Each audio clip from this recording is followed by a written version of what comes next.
So me, I grew up in the 1980s, and back in the 80s, things were a little bit different than they are now. And I was a little different. See, when I was in the 80s, I was not cool. Nobody really liked me. And I wasn't really, lighting it all up.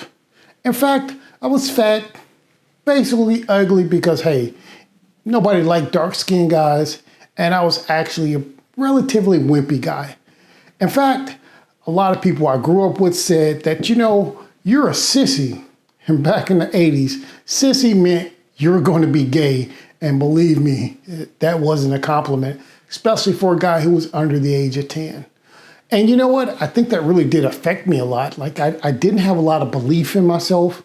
And I went through a lot of my life really just not doing anything. I stayed in the house, didn't really want to go outside to get picked on.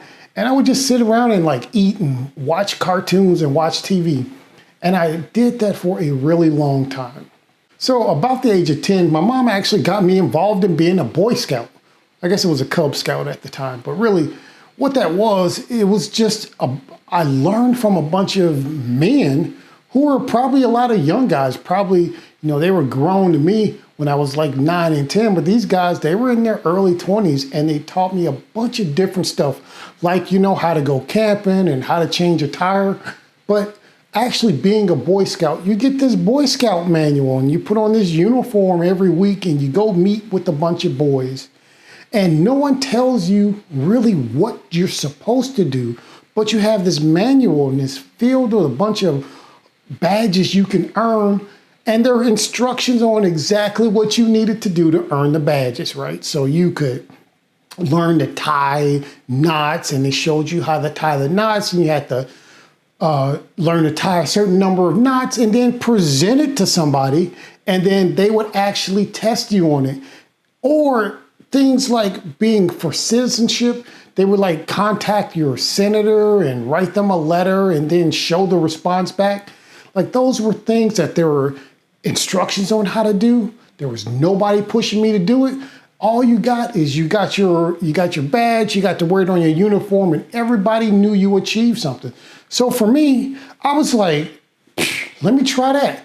And so I went through it, and without being told, I earned almost every badge you could earn. I became one of the best scouts in my troop. And it really taught me a couple of things. It taught me how to set goals and how to actually execute them. It built in me this kind of initiative thing that I really didn't really know that I had. And I got to feel a lot more confident about myself. But I gotta be honest, I was still fat, still 80s, nobody's digging us dark-skinned guys. And I was a little less wimpy, but I was still wimpy, and they still called me a sissy. So still growing up in Atlanta, around 12, 13 years old, I actually hit puberty. And all that baby fat started to fall off. And you know what? Apparently there was muscles underneath there. Who knew, right? And so I actually started to play sports, and I was actually pretty darn good at some sports. But I had never played any sports before, and so I actually didn't really understand the positions, definitely didn't know the plays, and was so on the rules. But I was actually relatively physically gifted compared to other people. So I actually went home and I studied the rules, I studied the positions, and I did that for football, did it for wrestling, and did it for track, and actually became very good at each of those sports. But what I really learned was that every day was a competition, and I got to those practices and I worked my ass off. I worked harder than everybody there because I had never done it before, and I saw myself getting better the harder I worked and the more I worked to understand those plays. And you know what? That actually had a positive and negative effect on me, especially in school, because I didn't want to be known as this nerdy dude again, right? So I actually, the better I got at sports, the kind of more I played down my intelligence, and I actually did start to play dumb sometimes. But I was good at sports. I was kind of becoming known as an athlete. And that's kind of how my life started to change, and I grew more confidence, but I was actually downplaying my intelligence. So guys, you're probably wondering, hey dude, that was loosely interesting. We've all had that kind of parts of our life. Who really cares about those things that you went through in your life? What does that got to do with me? Well, let me tell you this. Throughout those 2 periods of my life, I really started to pick up these 5 skills that I learned in those 2 phases of my life that I've carried forward every phase of my life. And you probably caught them, but hey, if you didn't, I'm going to go over them again. So let's get at it. I'm Rob Johnson and welcome to the Legacy Gentleman channel. As I talked about before, there are really 5 skills that I identified in my life that I really needed to keep working on because working on them has actually helped me improve who I am as a person and helped me get to the goals that I have planned for my life. So I want to encourage you to think about these skills and start working on them and perfecting them in your life because they're skills that'll help you get to where you want to go in life. So the first skill you need to work on is your interpersonal skills. See, interpersonal skills is really how you interact with people. And there's really 2 big components to them. First one is physical. Yes, physical. It is how you look. It is how you dress. But even to some other degree, it is the body language you use when you talk to people. Your interpersonal skills will depend on you making eye contact with people, understanding their personal space and not invading their personal space. Yeah, actually having hand motion and stuff and using it in a way that actually gets your point across, but it's not too distracting. And even to the point where you need to control the volume when you're speaking, depending on the situation you're in. Those are kind of the bigger things, the more subtle points that are unfortunately a lot of people miss. It's really personal hygiene and presentation of yourself. Yeah, I've met a lot of people who were smart, knew what they were talking about, and it was just something a little off about their hygiene. Their hair was a mess, their teeth were all grimy, their breath was not the fresh, and it really took away from their message. You know, I've developed myself to the point where I can actually decipher a message that someone is giving me, but they really weren't presenting themselves in the best light, and that's something you want to make sure that you're always doing. The next interpersonal skill is really soft skills, right? And that's really how you actually have emotional intelligence, which is a thing I really don't like to say, but it's really just reading people and understanding how to communicate with them and actually showing that you actually care about them and that you're not just out for yourself. See, interpersonal skills really come when you're showing someone that they're actually important to you and that you are not just for yourself, but whatever you're trying to help them work toward and that you're trying to work toward is actually going to be mutually beneficial to everyone. And that is what interpersonal skills actually help you do. You can listen, you can learn, and you respond, and they'll know that you're actually caring. Far too often, when you're actually communicating with people, you'll see that they are just waiting to respond. You don't want to be that person. You want to take in what people are saying, process it, and actually add value to the conversation when you're talking to people. I think there's a lot of great resources out there for this. One of the things that I would actually recommend is, well, I got a video on how to be an excellent communicator. So I'll leave a link for that. But for me, I learned a lot of these skills through reading. Like videos, but look, I learned it through reading. So I'm going to recommend 2 books for you. Check them out whenever you get a chance. The first one I want to recommend is How to Win Friends and Influence People.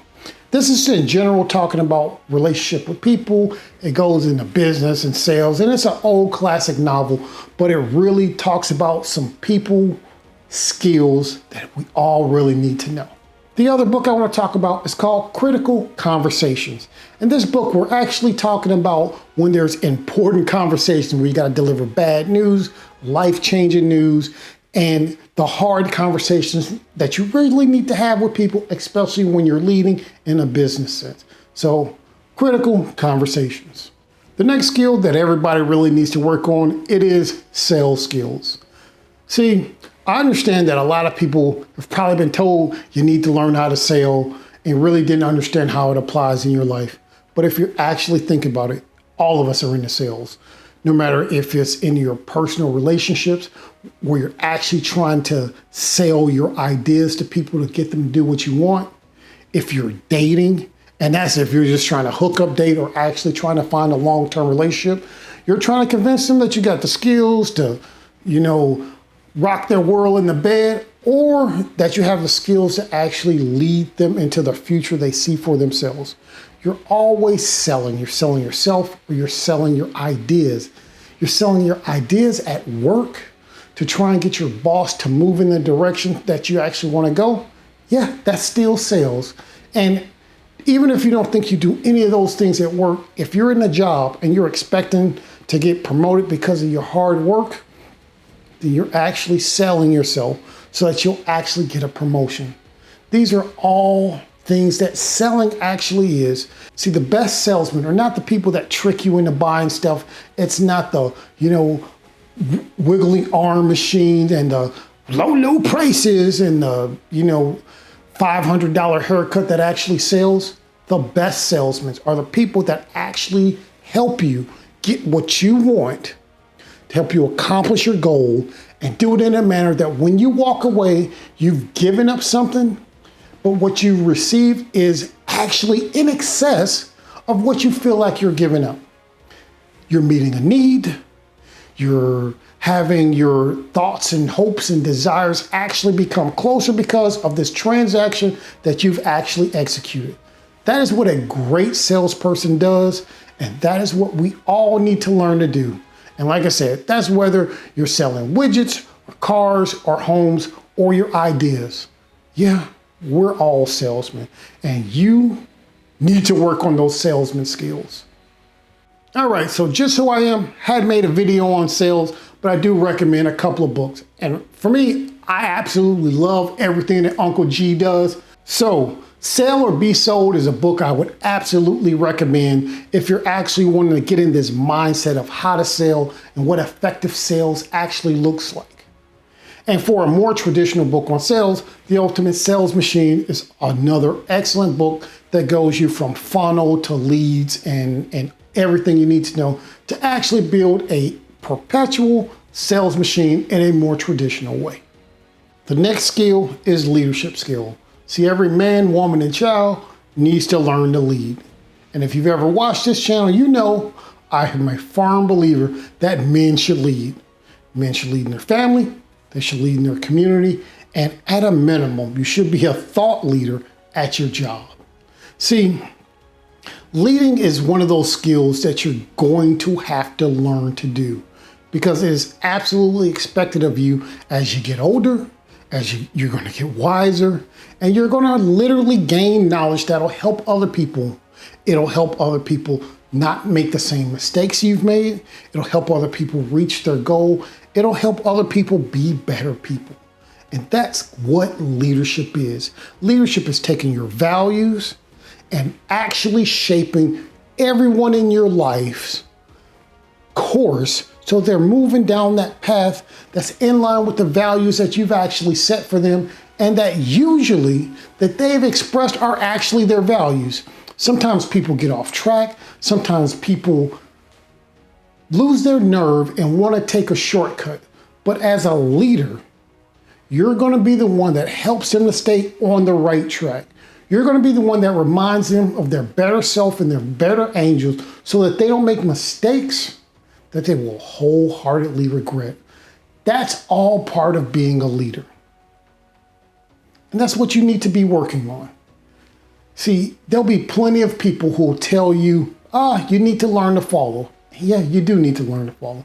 You can't really lead if you don't know how to follow, and surely no one's going to follow you if you don't know how to lead.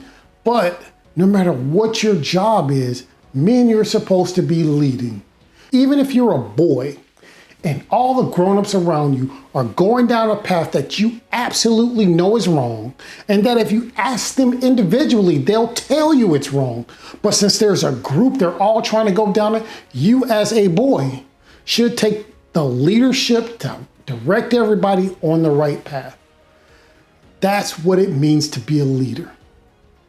On this channel, I've made a bunch of videos about leading and how men should lead and what that leadership should actually look like in your family and in your relationships. But I think there's also a bunch of great books where you'll find a lot of the information that I actually talk about that I'll go over in a lot more detail. And one of them is one of my favorite books by Simon Sinek, Start With Why. And that book actually talks about those values that are actually in you, that underline you, that actually moves you towards your goals. So recommend that book. And then the other book is Extreme Ownership by Jocko Willink.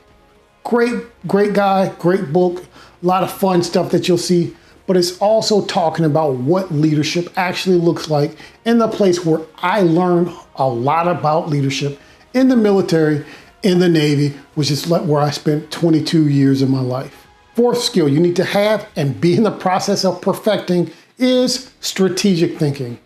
See, strategic thinking really is looking and planning 1 year, 5 year, or 10 years down the road from now. And specifically for us men with families, it's really looking at, 5, 10, 15 years after you're dead, what you actually have planned for your family. This is a hard thing for a lot of us because we kind of live, hand to mouth, and we're worried about today and life's big problems are the most pressing things on our mind. So strategic thinking actually takes a step back, and we all miss out, and our families miss out when we're not the men thinking forward strategically. If you're the head of a household, you really need to have some strategic thinking on where your family is going. This is a problem that a lot of people have, and I don't think is addressed enough. Guys, we have got to think about where we want our family to be, where we want our country to be, and where we want our grandchildren to be. And that takes a bunch of things, starting with us actually understanding the world and what it is now, and actually understanding our values and how they fit in this world and where that's going to be, like I said, 1, 5, 10 years from now. So, hey, what does that actually look like? Say if you actually maybe believe that global warming is real. That's on you whether you do or you don't. But if you actually think global warming is a problem, the decisions you're making for your family should actually be reflecting that. No, you shouldn't be waiting for the government to make decisions. Then you should actually be planning for a life that has your family in a good position where they're not depending on fossil fuels. And you should have them in a position where if things are actually as bad as global warming people believe it'll be, that you're in a place where, the coast won't be flooded, or where you're not dependent on beef, I guess, whatever some of the more extreme global warming people think. If you're someone who believes that the zombie apocalypse is real and happening, then you need to be someone who has planned for what you're going to do with yourself and your family when the zombie apocalypse happens, and be judging the signs of the time so you know when to put your zombie action plan in place when it actually happens. For me, it means if I want some actual financial stability for myself, what that will actually look like, how I'm going to accomplish it, and then, like I said, how I want my family to live after I'm gone, because I'm the primary breadwinner, and I want my daughters and my wife to actually have some life after I'm gone and not be on welfare. That's my responsibility. So once again, I don't think I have any videos on this one yet, but I'm going to definitely start making some. So the first book I recommend is by MJ DeMarco, and it's called Unscripted. It really is talking about kind of the mindset to take yourself out of the rat race in the world, but he also talks about how to actually plan. And I think it's a great book about changing your mindset and actually thinking about planning. So the other book, especially for someone who's actually looking for more traditional organizational leadership on strategic thinking, Leading with Strategic Thinking, is a book I actually recommend that I've read and actually helped me out a lot. And the fifth skill, the one that holds it all together, and was really the thing that I leaned on the most when I was a Boy Scout and when I was playing sports is discipline. See, you got to have discipline. It's really sticking to a plan, and it's important for your personal life and in your work life. In your personal life, discipline actually looks like, the normal stuff like getting enough sleep, actually coming up with a plan for exercising and following that plan based on what you actually want to look like 5 years from now, 10 years from now, right? Got to have that strategic thinking. Actually deciding, do I have a drug problem? Am I hitting too much of the weed? Do I have a drinking problem? And if you think that these things are a problem and stopping you from actually accomplishing your goal, how do you discipline yourself so that it doesn't happen? And for us men, especially as we're in our early 20s and sometimes even to our 30s, the pursuit of sex, the pursuit of women, how does that actually take you off the plan that you need to be accomplishing for your life? Too much of searching for that really ruins a lot of people's life because it gets you off your purpose. And honestly, unless you're a big Adonis, most women don't really care that much about you and anything serious when it comes to sex, unless you have a lot of money, which means you probably need to be on that strategic plan to actually get there. And so, which brings a lot of people to this next thing that a lot of men need to work on discipline is, it's porn. There's too much porn in your life. That's more of a question because any porn in your life is really not going to be good for you. But you need to decide, is it stopping you from doing the actual things you need to be doing in your life? Or is porn stopping you from actually hitting the plans you need to be doing to be successful? That's a question that you need to answer about your own life and apply discipline to it. And when it comes to work is another one of those things that can easily bypass you because especially now in this job market where it's hard to find people to actually work, a lot of people in their jobs are just like, hey, I'm doing my job, I'm here every day, and that's fine. But in general, a lot of people in their work lives are extremely unproductive. And that becomes to the distractions we have in our lives, from our phones to surfing the internet, and a lot of social media distract people from their schoolwork, from their college work, and from jobs when they get there. So how are you actually dealing with distractions? Yeah, in your personal life, keeping you off your goals, but specifically in your work life where it's actually a whole lot easier to track what you're doing. Take care of those distractions and get some habits and discipline to ensure that you're actually working the best you can, because that is how you're going to actually prove your value and sell yourself, right? And so the next thing when it comes to discipline in your work life is really the best effort you put forward. However you discipline yourself to say, this is the best that I can do, or this is good enough, and now I can go and play video games because I've gotten this done, or this is good enough, or this job, who cares? Us as men who are going to be the leaders in our job and in our communities really have to decide what is the level of work that is acceptable for us to put out, and then hit that level every time, and then work on ourselves to improve to get that level up. That's the thing that I think a lot of us actually miss. That part of discipline is doing the stuff you're supposed to do and then being disciplined enough to make yourself better, because you deserve to be better. You're supposed to be better. What was good enough when you were 20, it's not going to be good enough when you're 30. It's not going to be good enough when you have 10 years experience doing that same level of work. So you have got to keep learning, have to keep improving. And this is all stuff that takes discipline. What is a good book on discipline? There's a lot of great books on discipline and self-improvement. And I think that a lot of channels like this really just talk about overall how to discipline and improve yourself. But I'm gonna go out on a limb and say, I recommend the Bible. If you found this video helpful, please like it. If you wanna see more videos like this, hey, subscribe to the channel.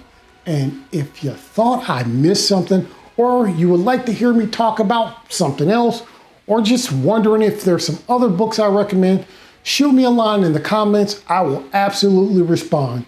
And thank you very much. And bros, go be legendary.